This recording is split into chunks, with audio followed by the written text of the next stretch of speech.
Hey everyone, this is Alvaro Cortez Jr., aka Lance Danger, here saying hello. Let me put some background music here. It is officially the weekend. I hope everyone is doing well. I know I usually do kind of like the countdown, but I'm feeling a little frisky tonight. I just want to,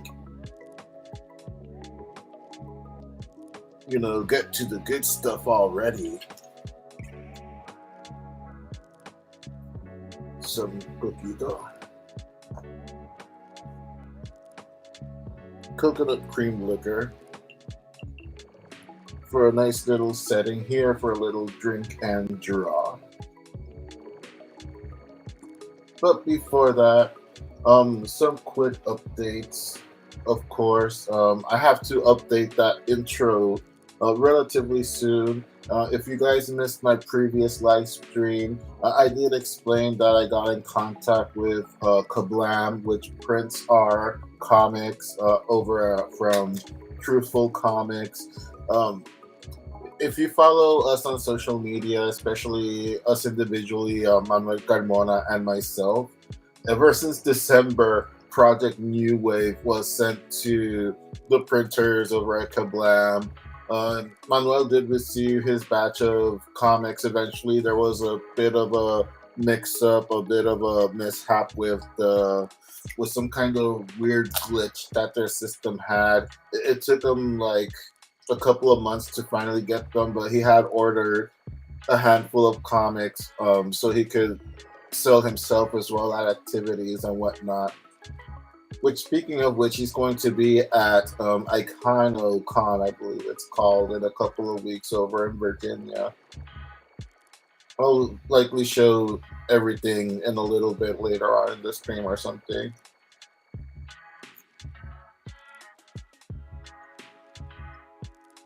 And the Cannon Girl Truthful Comics edition, I sent that out in January. I got my copies relatively quick enough, I guess, but it's still not up on Indie Planet. I got in contact with Kablam. I expressed my concerns that, especially with Project New Wave Issue 3, they've had the file since December. And of course, the Cat and Girl Truthful Comics edition, they've had the file since January. So yeah, I got in contact with them. They informed me that there was an unprecedented number of people uploading their independent comics to Kablam, and they reassured us that our comics are on the queue to be uploaded. There's no timetable yet for it to be available on Indie Planet, but it will be eventually available on Indie Planet as well, the physical and the digital copy as well. In the meantime, we are looking for alternative ways to get these comics out there. One way is the Comic House app for about $5 more or less a month. It's essentially the Netflix of comic book streaming. It's an indie alternative to Comixology. You can find thousands of independent books there from around the world. It is a UK based app, and right now you can actually stream issues 1 through 3 of Project New Wave. So if you want to read issue number 3, you can either get in contact with Manuel Carmona, you can get in contact with myself, and I'll let him know also. You can check us out at thetruthfulcomics.com. You can leave us a comment over there. You can reach out to us through our social media platforms, whether it be right here on YouTube, Facebook, Twitter, Instagram, and we'll try to hook you up with a copy.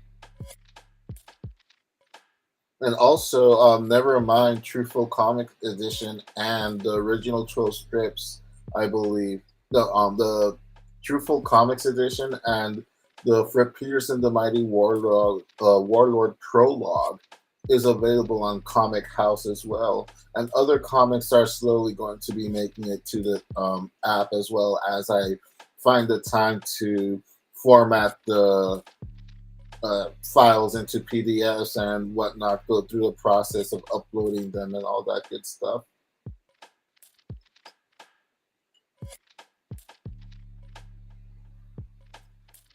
And a little bit of more news, of course, as I stated before, Manuel is going to be at that activity. It's going to bug me now if I don't look it up real quick.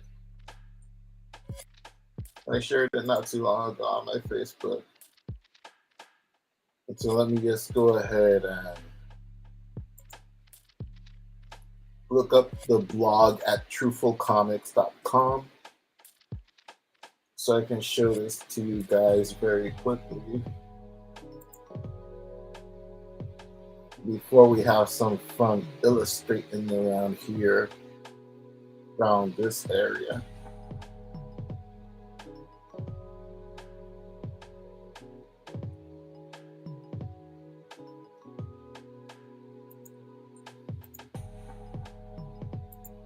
Let's see.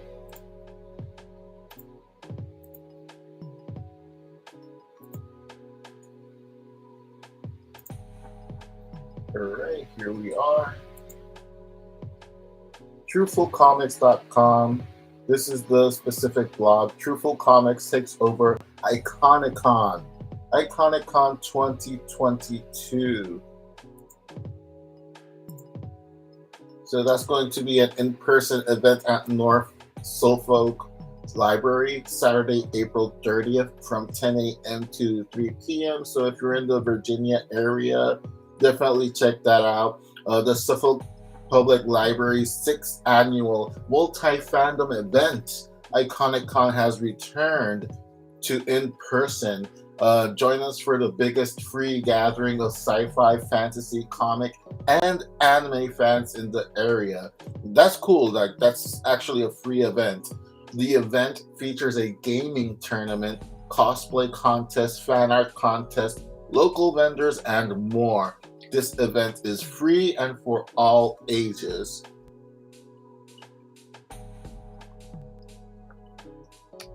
That's very cool. Again, Suffolk Public Library 6th Annual Multi-Fandom Event Iconicon is back, and Truthful Comics will be there in full force. Join us for the biggest free gathering.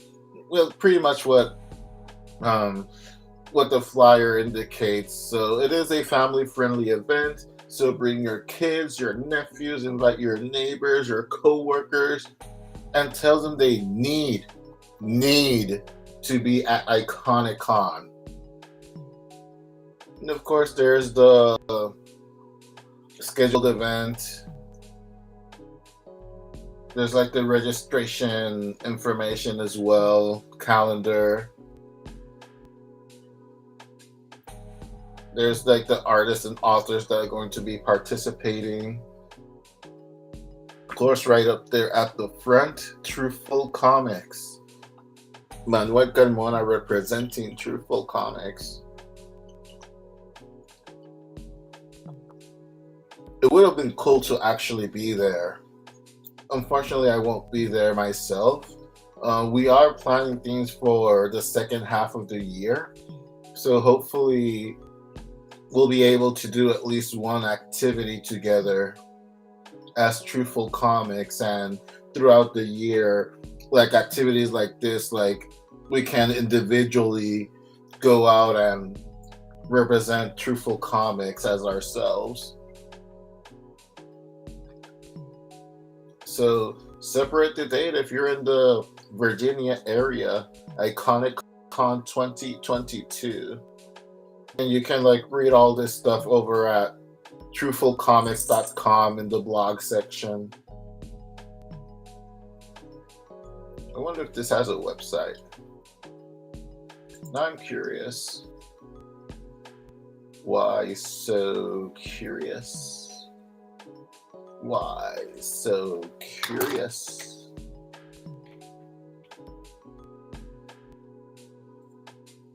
Let's see if they have Well, they have a Facebook page, so that's cool. The Facebook page is just really essentially the same thing that's on the flyer. Like they don't have like a website per se, but it is part of their local Suffolk Public Library website actually, which would be suffolkpubliclibrary.libcal.com. And there they have like the calendar of events as well that's going to be happening at Iconicon. Very cool, very good stuff.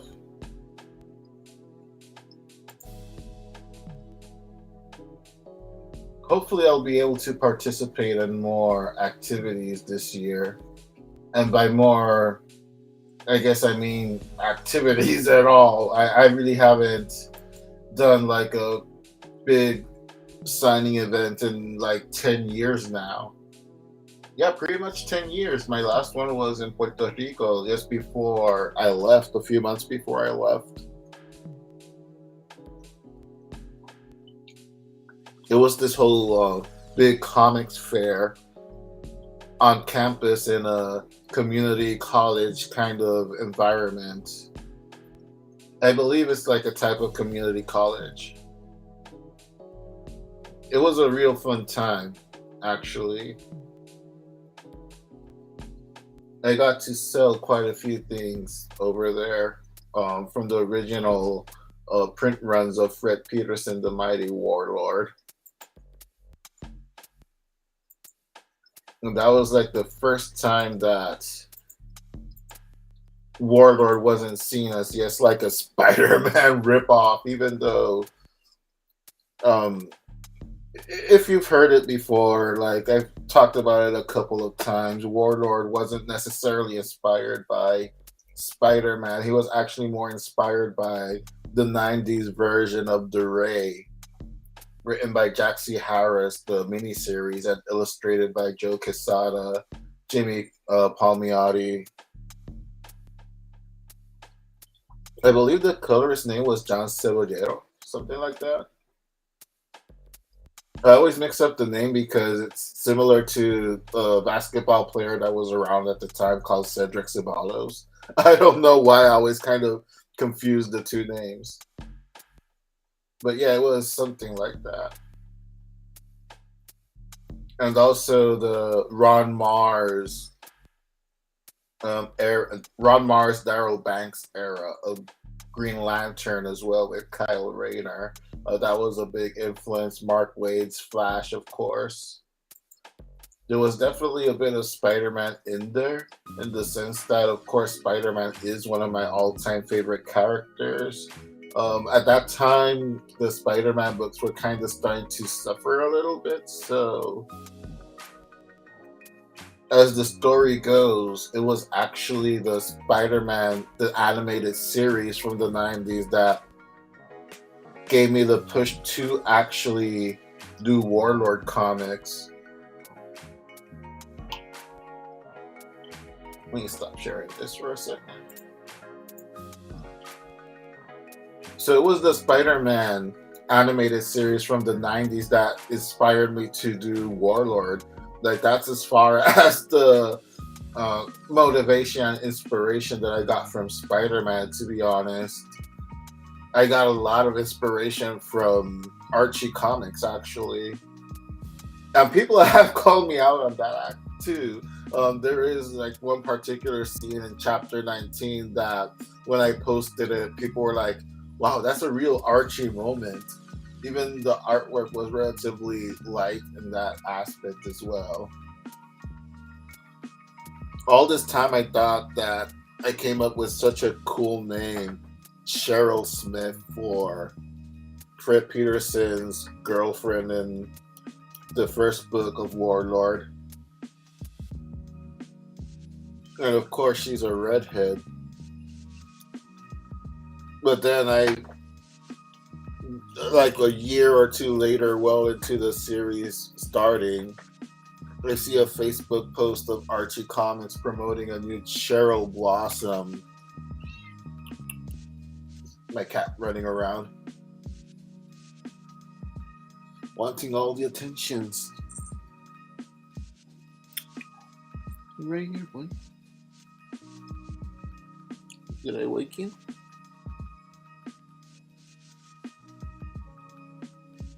I would pick him up and show you guys on camera, but he absolutely hates being picked up, even by me.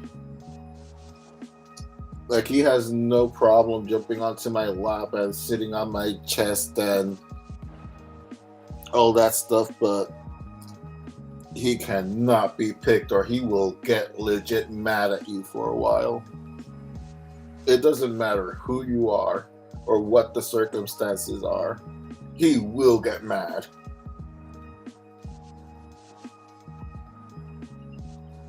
Cheryl Blossom. And I'm thinking to myself, did I just make a redheaded Cheryl? And it was probably all just like subconsciously thinking of Cheryl Blossom. Comics, what can I say? It could be that I read a lot of Archie when I was a kid, mostly comics that belonged to my mom. And of course, since I started reading those Archie comics that belonged to my mom, I also started reading it myself and wanting to have like the newer like Archie Digest. That's what I would really go for because I would see, of course, like the individual issues and sorry, I just have to like look because when the cat is walking around and he's too quiet, like I have to like be on alert to see where exactly he might be, or he was just drinking some water.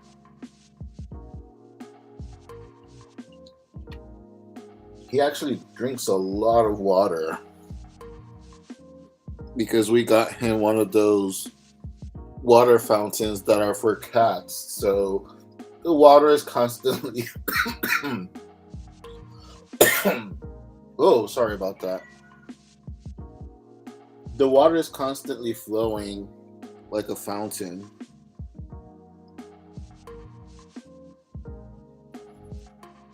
And I read somewhere once that cats actually prefer to drink water that's kind of moving that way, like in a fountain kind of way, because it goes back to like their primal instinct, their survivor instinct, that if they see just still water, they'll associate it with still water that could be poison or gone bad or carry bacteria. So they kind of tend to avoid drinking still water from a bowl like that. And it's made a huge difference because we have those water bowls that has like the little bottle and like the little ball that when the bowl is like starting to get half empty, it starts replenishing itself. And he enjoyed it just fine, but ever since we got the water fountain for the cat, he absolutely loves it. Like he's drinking water all day almost,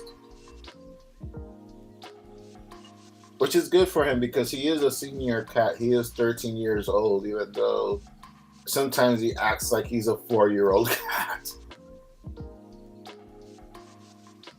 So yeah, Cheryl Blossom was just one of those, I guess, coincidences. Like, there's more in common with Warlord and Archie than there is with Warlord and Spider-Man at this rate. But at that activity in Puerto Rico, that was like the first time, because especially in the Puerto Rican comic book forums where I initially updated the webcomic before the webcomics.com, people really kind of went hard against it in the beginning.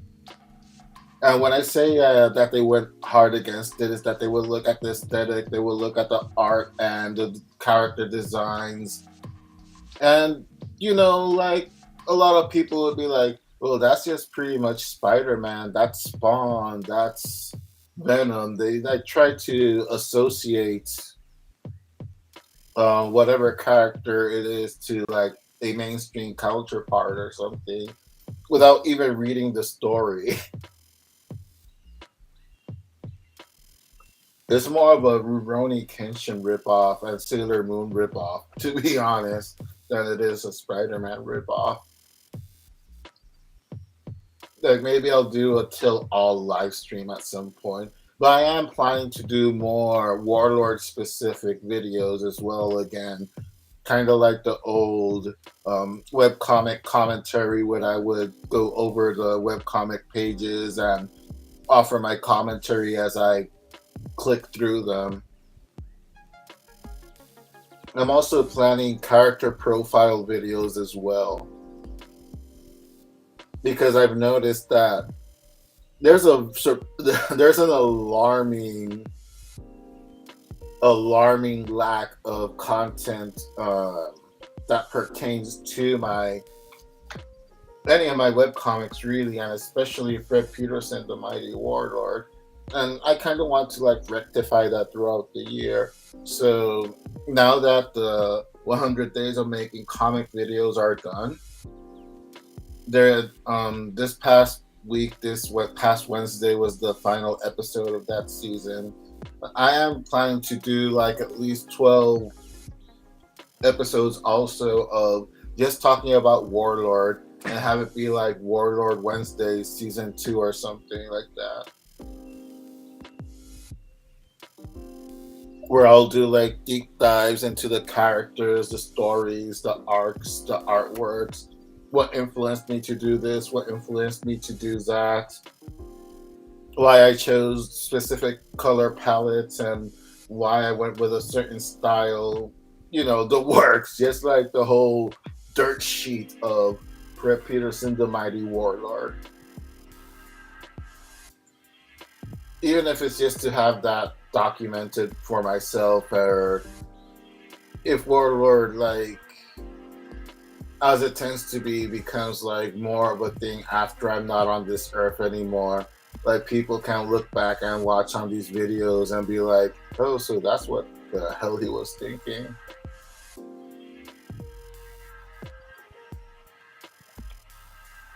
All right, with that in mind, let me just go ahead and start with a little bit of illustration, please.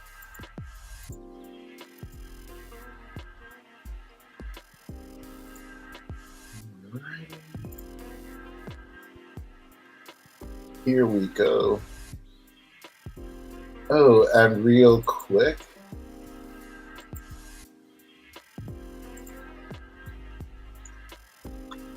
because I did actually start a Twitch channel. I've had Twitch for years. I actually had my account since even before Amazon bought out Twitch. Kind of similar how to I had like my own YouTube account before Google bought it out. And last week I actually finally started doing content on my Twitch channel. I believe it is called Z Lance Danger. Because I think Lance Danger was already taken or something like that, but it's twitch.tv slash Z Lance Danger, THE Lance Danger.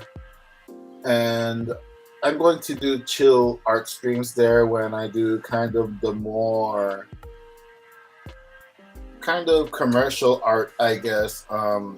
I want to experiment in doing like a Resident Evil sticker, and I'm doing like the process from the initial sketch and underdrawing until the finished product.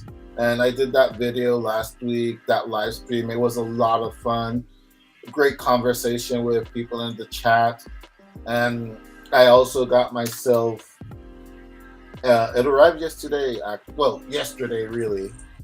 But I got myself this small, it's my cat having the zoomies. I got myself this card catcher, video capture device. that I can use to hook up any of my gaming consoles and my other camera to the laptop, so I can stream video game content as well. I'm not as much a big gamer as I used to be in my younger years, but I like to still play something in between tasks so I can kind of de-stress a little bit. And I just thought it would be fun to kind of stream every now and again. Those moments where I decompress. Maybe I'll take a game that I have and I haven't played yet, like Mega Man 11. I bought it months ago and I still haven't gotten around to play it. Batman Arkham City, just stuff like that, or maybe a little bit of Animal Crossing as well. We'll see how the inspiration treats me, I guess. Right now, let's go back to.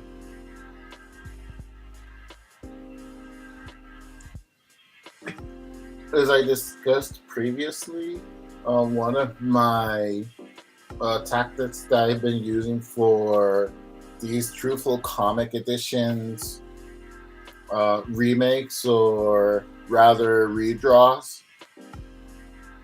What I do is that I take the original pages, I kind of use that kind of as my guide and relatively my underdrawing as well to an extent. I will sketch over it digitally to kind of update where I need to update something. Like there's a few elements in this page in particular from the original prologue that I kind of want to fix and make it less sketchy as I did it back then. My intentions with this page back then was to kind of portray that this is him talking about his experiences with how he believed life was going to be different and on the up and up once he had his own place. He's going to college, he's going through that transition of being a teenager, growing into an adult, and how lonely he has felt. Even though he has always been a lonely person, he feels that loneliness accentuated once he started to live on his own. And it doesn't help either that, for those of you who have read it already, and this is just like a minor spoiler, nothing too big, his relationship with his family isn't that great. Even though he still talks with his mom, and his mom, for the most part, really supports him, he really had a big falling out with his father. So it's always kind of like a tense situation when his father either appears or pops up in the conversation. And that was like his father was actually one of the motivating factors of him leaving his household. Even though he left kind of like at, the time that, kids that age usually start moving out for the first time and sleeping at dorms or sharing apartments with other people when they go out to college and such. Let me just kind of show the other page that goes after that. Because these two pages, I try to go for that aesthetic that, since it's a flashback to an extent and he's telling the story, it was much sketchier than the rest of the look in the comic. And it's one of those moments where, as an artist, you have this particular vision, but it didn't translate well to the readers, or maybe your vision wasn't as clear as you thought it was. So you kind of have to go back to the drawing board and see how it would be more effective to the readers to have a more complete understanding of the story you're trying to tell and the art you're trying to portray. Kind of like swallow your pride and take the criticism, the good criticism, with, you know, rolling on the ground and, you know, taking into account the opinions of the readers and the suggestions.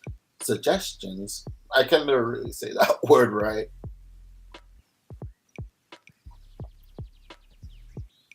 You know, and just, you know, do what the fans like. Even though I wouldn't say that I have fans, but you know what I mean. Sometimes you have to reach that compromise between the vision that you have and the understandability of the readers, because you want to have the story to be as concise and clear as possible, at least in my opinion and in my way of writing anyway. Unless it's like a mystery or something that I'm setting up as a subplot for a bigger picture later on down the road, I want to have everything as clear as possible so the reader can have a enjoyable moment reading my comics, if that makes any sense.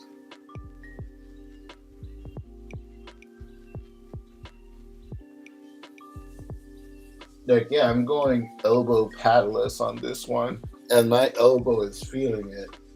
I don't even know where I put it, to be honest. Like, I've been rearranging a lot of stuff here in the apartment. Like, I have my sleeve here that you usually see me when I'm doing these art streams. I'll look for it later after I finish. Like, I feel it, but it's not too bad. Because as I mentioned before, it's not so much because of elbow problems, but actually shoulder problems. It starts affecting my shoulders. And I have been still going to physical therapy for that. All right, so I just kind of lower the opacity on the layer where the original comic page is. Then I will do another layer. And I renamed that something that's like sketch, which is where I'll do like the very sketchy red line art, where I start like figuring out where I'm going to put everything and what I'm going to change exactly.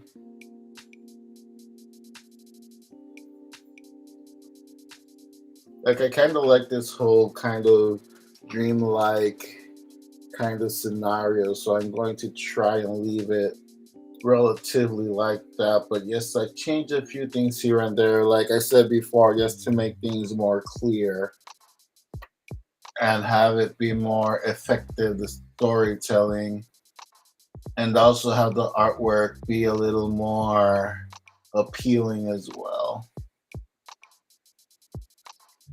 So let me just go ahead, instead of doing like the awkward crop that I had before, I kind of want to just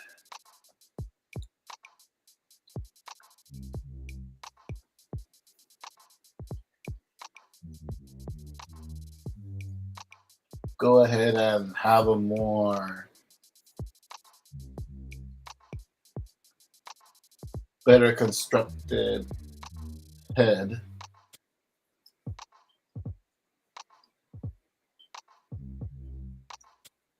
All right.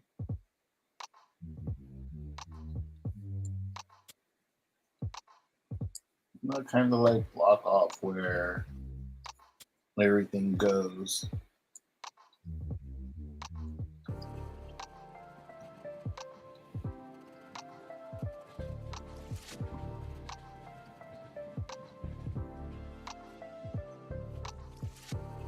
Like, this is actually one of my favorite scenes in this particular comic, in this particular part of the story. It was really heartbreaking for me when it didn't go over as well as I hoped it would. But I guess, like I said earlier,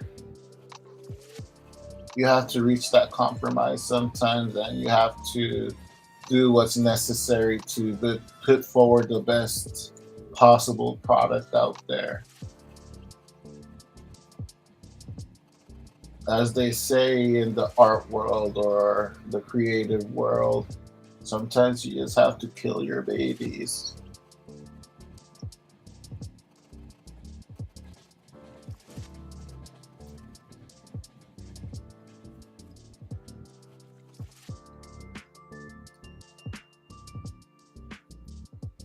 Sort of, kind of.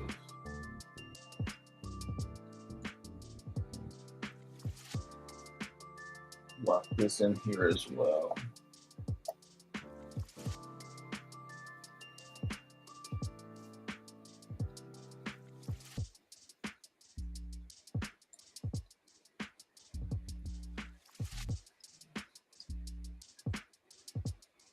I've been having so much fun over the last couple of months.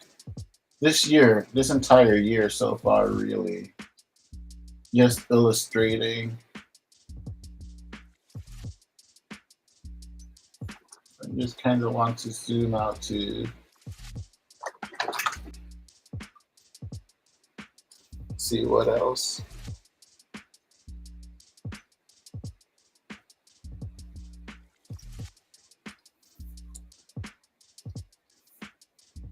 Like, I will definitely make this a lot more detail. Like, this is like the main building on the campus of the university, fictional university that Fred and friends go to.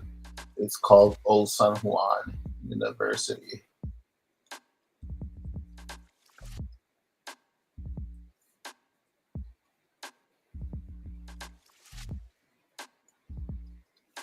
Like, it has kind of a Roman-esque aesthetic to it.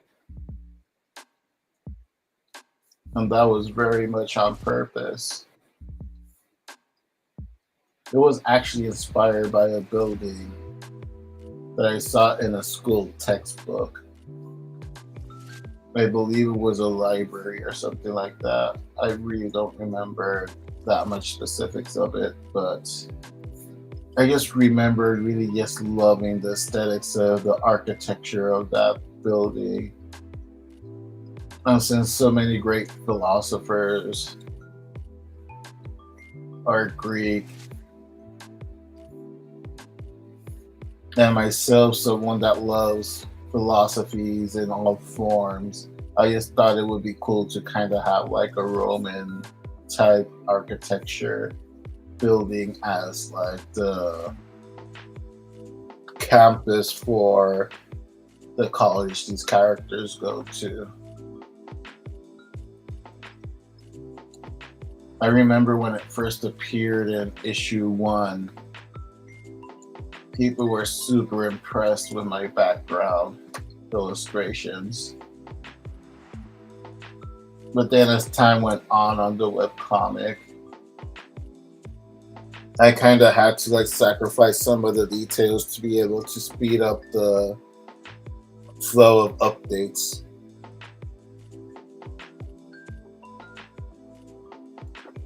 Sometimes you have no options depending on what you want to do, but to kind of cut corners like that. But this time I am taking my time since it is going to be a published comic again. Like, I want to take my time and really make the best possible comic that I can make.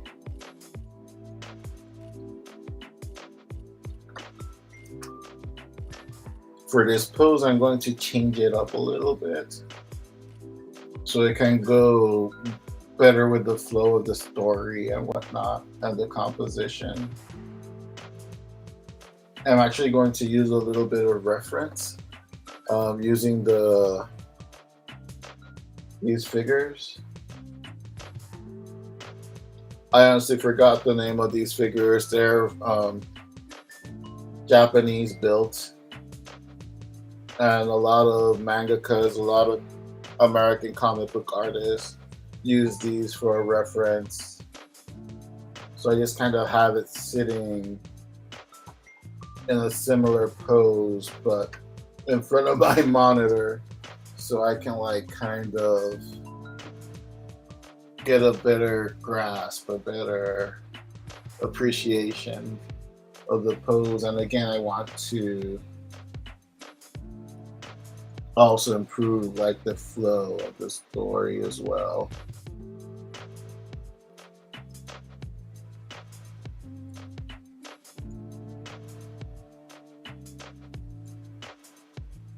So I think like for this live stream, I'm just going to kind of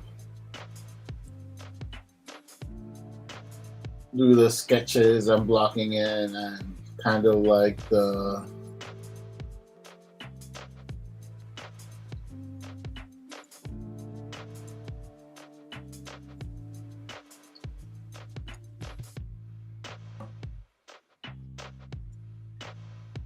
different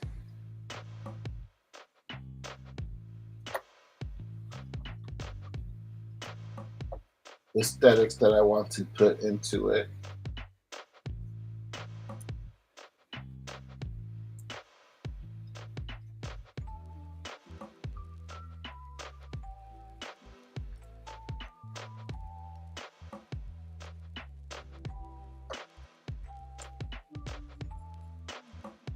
I do apologize if I go a little bit quiet at some points. Again, like when I start illustrating, a lot of times it's kind of like going into a trance almost.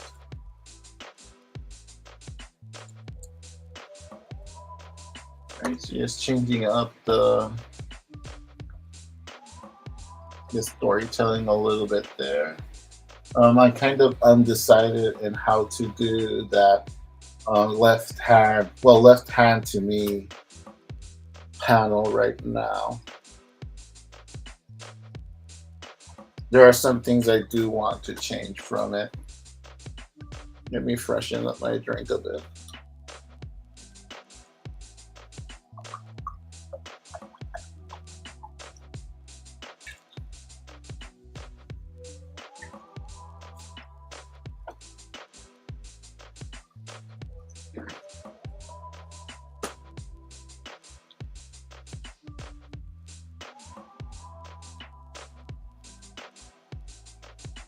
Just kind of using the little fellow here to give me an idea of how to do this.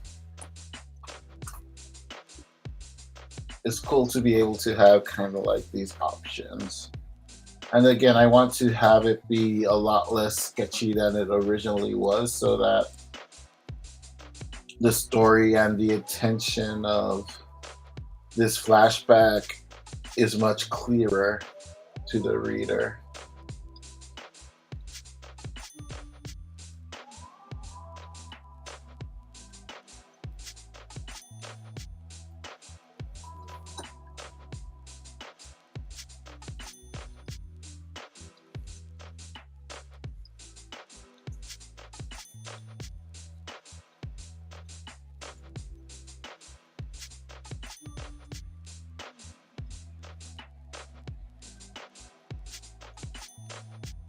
Just kind of keeping it loose, a little loosey goosey.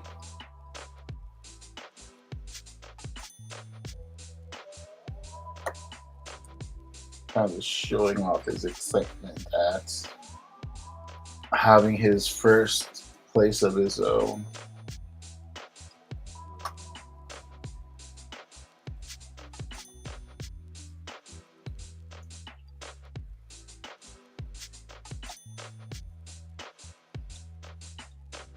There we go.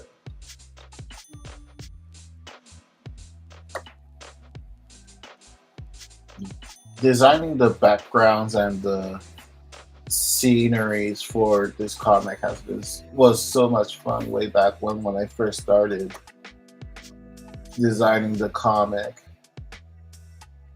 I think I actually still have back in my mom's house the original notebooks where I actually did a lot of background designs, like including Fred's apartment, the college campus, Jane and Cheryl's apartment building also.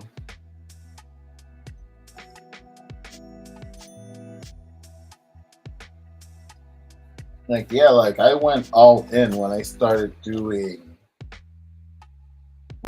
planning this comic way back when in the 90s.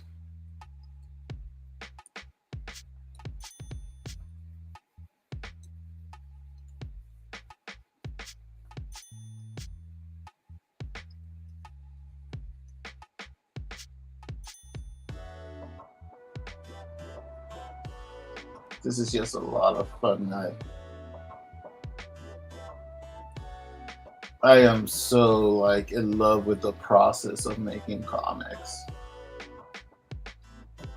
So much so that if the time comes that I have to delegate tasks to someone else, it's going to be so freaking difficult for me to kind of let someone else take the reins of my comic, visually at least.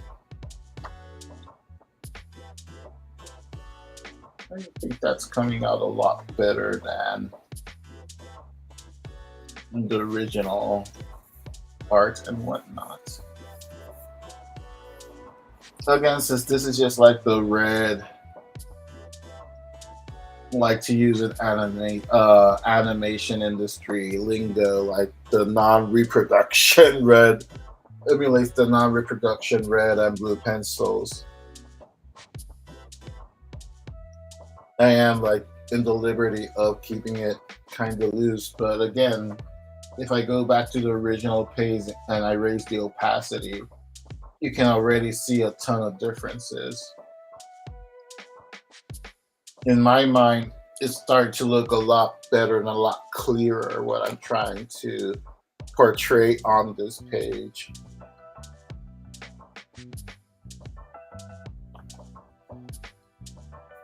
And here I'll just kind of put like the calendar pages as a reminder that that goes there.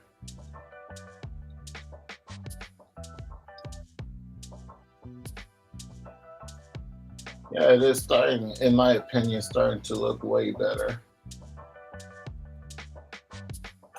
Or as I said, at the very least, a lot more clearer compared to the original.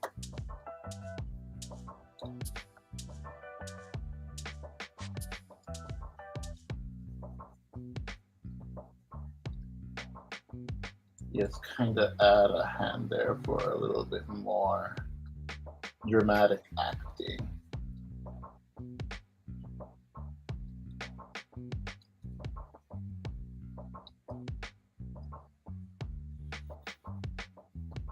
And also to like give a little bit of depth to the illustration.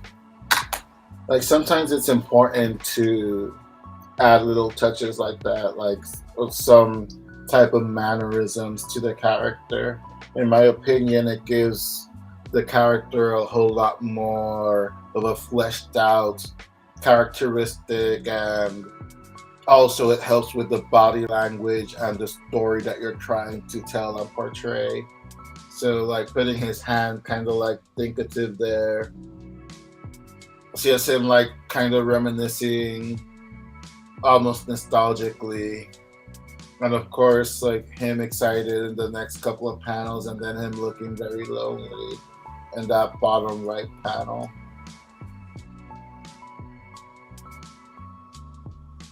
Body language and acting in a page is so important to help along with the writing of the story.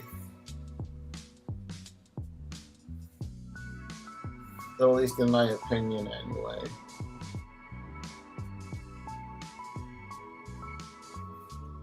Just kind of flesh out a little bit more piece too as well.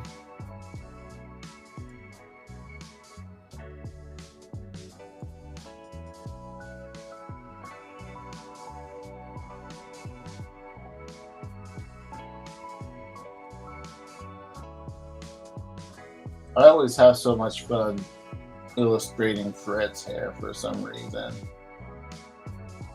But I think it comes back from my first love of wanting to create comics because of Joe Quesada's artwork. Yeah, you can blame Joe Quesada for all of this.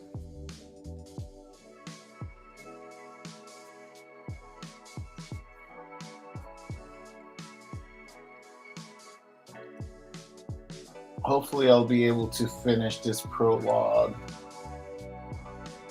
in the next couple of weeks. Like, I'm pretty much going to be halfway through once I finish these 2 pages that I'm kind of sketching out right now.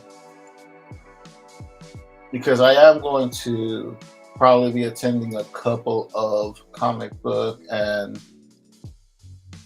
such activities soon. So I would love to have the prologue out available, especially by July. If I can have my prologue available by July, that would be so huge for me.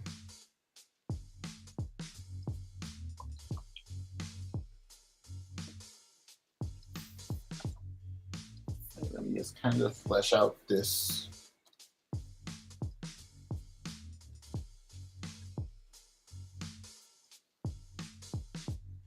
panel here.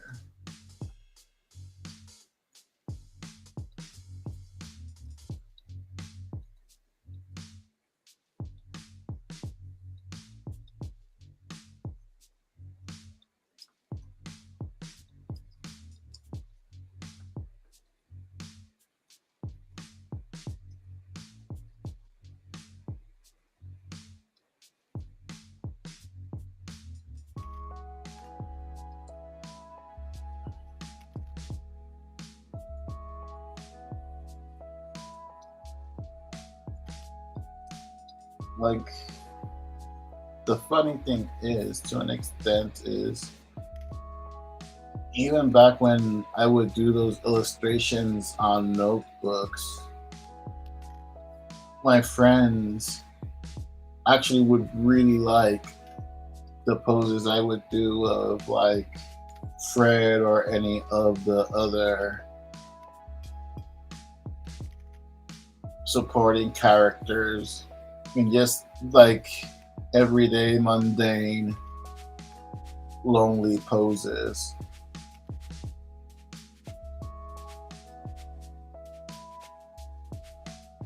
Like, it brought like a sense to of realism, I guess, and made them just identify with the character a little more as well.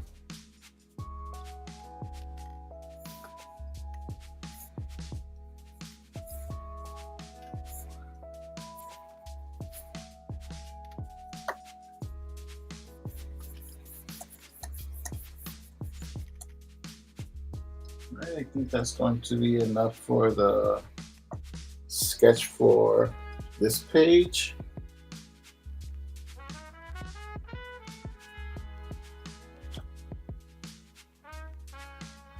So I'm going to go ahead and start doing the under drawing sketching for this page.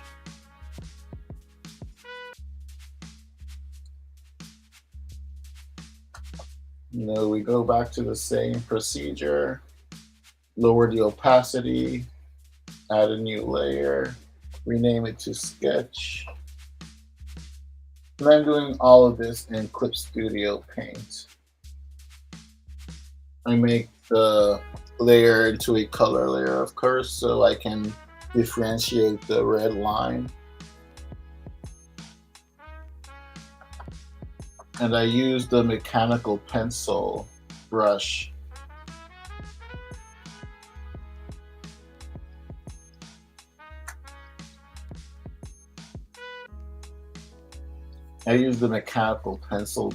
for the under drawing and sketching.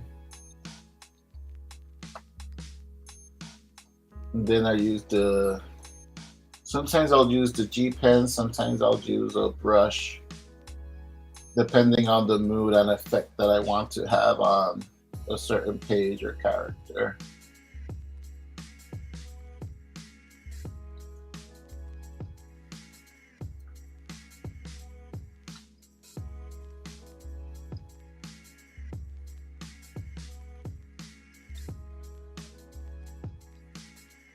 Yes, again, kind of sketch out.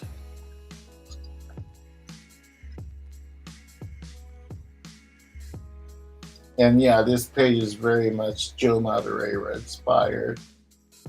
And from the time that I did this illustration, at the time I did this illustration,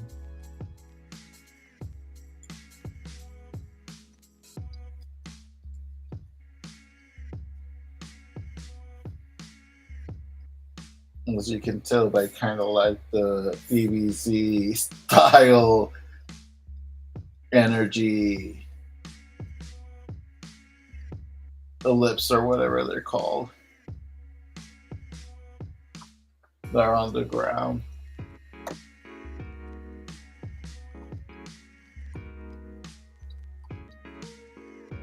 Let me just go a little bit more. Fleshing it out a little bit more. Since I already have an idea, I don't necessarily need the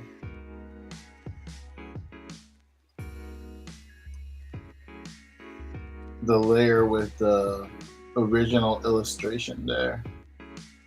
Just kind of indicate where the shadow is going to be. Since this is a dream sequence and a flashback sequence, I need to keep some things more shrouded in mystery as well. Like they slowly become more clear as the story progresses.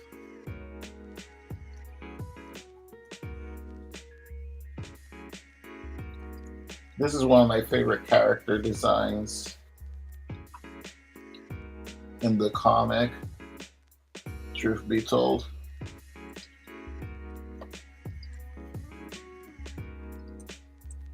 Of course, a little bit of that Tom McFarlane influence there. It's always going to be there. If you're not a big McFarlane fan, I'm sorry to say that's pretty much one of my biggest influences ever.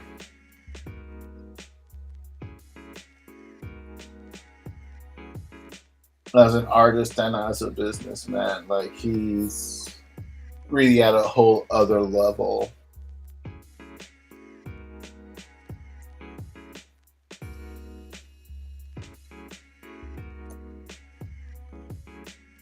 Like, sure, he worked on mainstream properties and made his name on mainstream properties, but at the same time, he kind of showed that the potential of indie comics, which of course was spearheaded by Image Comics.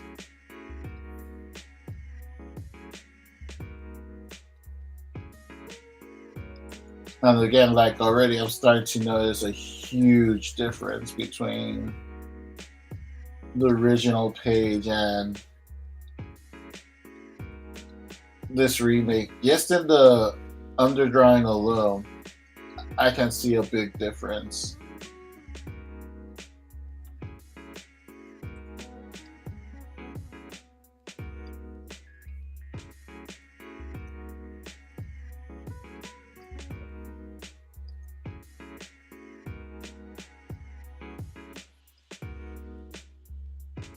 Let me not try to make the page too busy.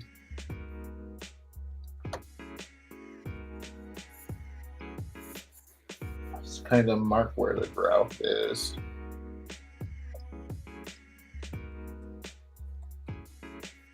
You know, stuff levitating from the ground, like he's like powering up DBZ style.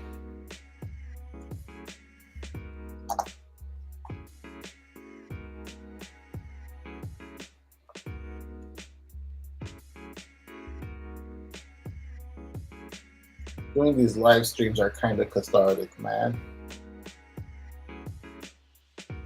Right, let me just kind of remind myself what pages I am on right now specifically, so I can start saving these.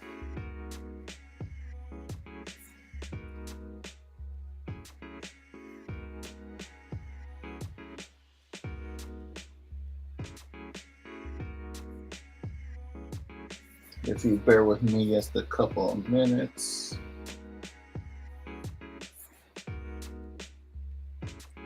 It really does kind of hit you how long you've been doing this when you kind of like go through all these original pages that you've done. Right, so this will be pages 5 and 6. Let me just go ahead and save these real quickly.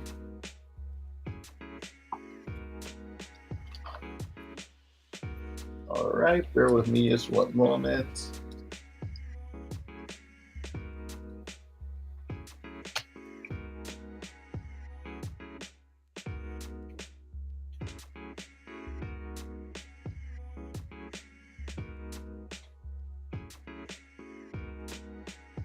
Page 5.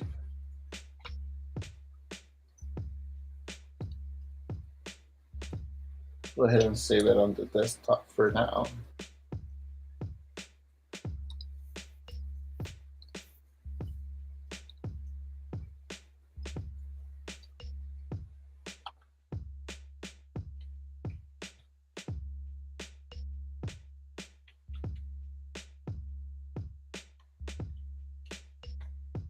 Page 6.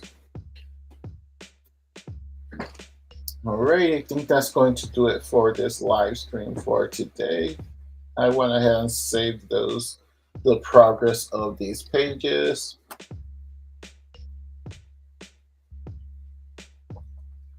I am also working on the webcomic. Hopefully it's going to be updating soon.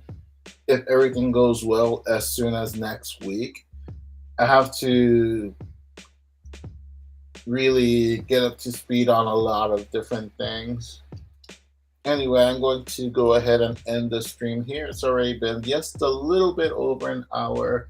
I have to get a little bit of rest. I have like some plans for today's Saturday.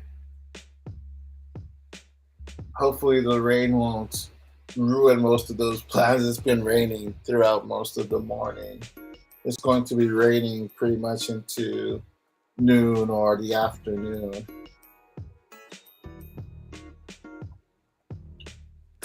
I might be live streaming over on Twitch today actually as well. As I say, like I'm going to be doing that Resident Evil art stream. Let me just kind of go ahead and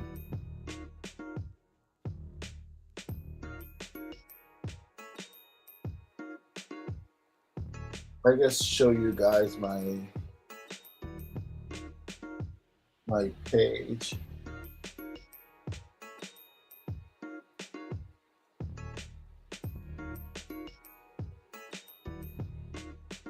Let's see.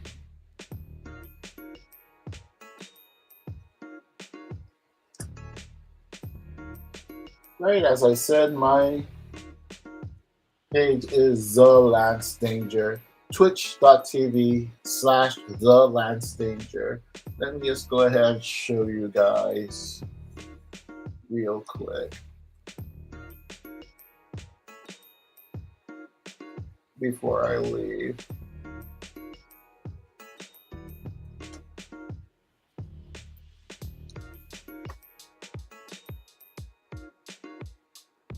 There you go. That is my Twitch channel. It is www.twitch.tv/The Lance Danger. TheLanceDanger. The Lance Danger.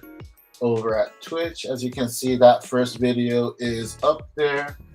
It's where I was illustrating. I muted the video so that there isn't like a mess of sounds going all over.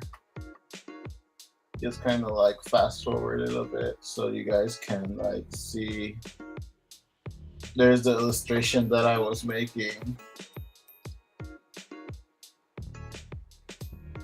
But Jill sandwich. You almost became a Jill sandwich. I didn't know that was going to happen. I swear Resident Evil games are like some of the most quotable games out there. especially Resident Evil 4. Like we used to have a blast with my friends with Resident Evil 4, especially talking like the Spanish villagers that are zombies and whatnot. Detrás de ti, imbécil.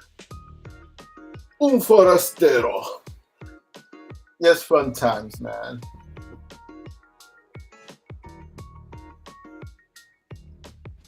Let's kind of show a little bit of that progress, so you guys can see what I'm up to over there at Twitch. So yeah, check out the Twitch. As I said before, I also got the video capture card right here. So I will be streaming video games every so often as well. I'll probably stream a video game tomorrow as well. Well, today, technically, just to kind of test out how it would go. And also remember, let me go ahead and share this again.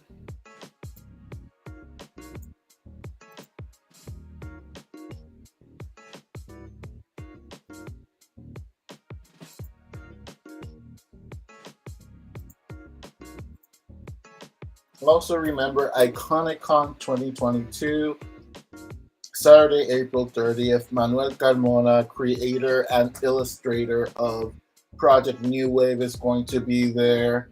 He's going to be representing Truthful Comics.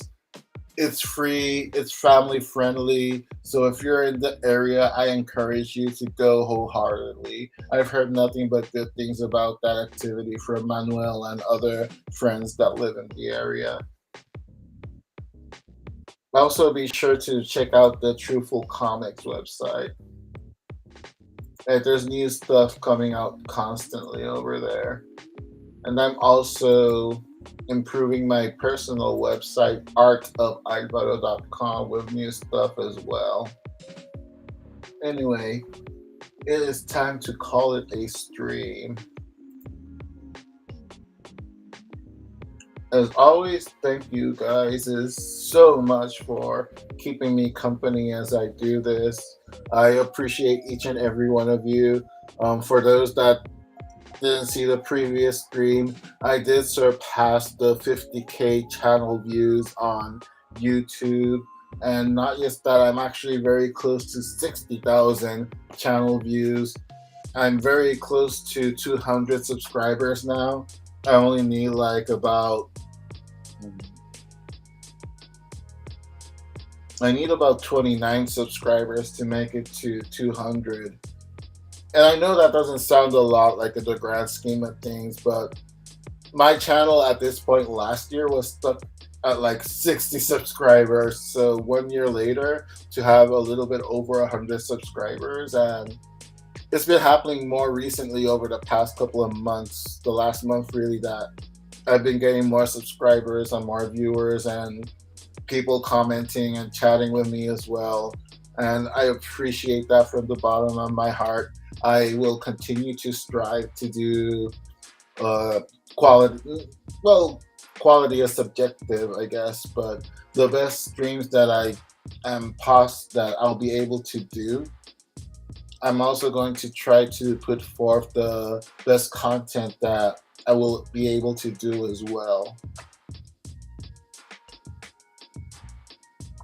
I'm going to keep on experimenting, getting out of the comfort zone, and every now and again, kind of revisit like the older style of making videos, like the video I posted yesterday, going to the opening of Everyone Comics. It felt like such an old school video from like 2010, 2011 that I felt super nostalgic editing that video. Anyway, I hope you guys find something of value in all these videos, all these streams, the shorts. I hope you find it entertaining or maybe even uplifting. I hope that you guys get inspired to continue doing your thing or to start doing your thing. Anyway, I hope you all have a fantastic weekend. If you're a creative, I hope you have a fantastic and creative weekend as well. and I'll see you guys around. Again, I'll likely be streaming on Twitch today. It's going to be earlier, like in the afternoon or something like that, after I finish some chores that I have to do during the day. Anyway, once again, thank you all so much, and I will catch you all guys next time. Deuces.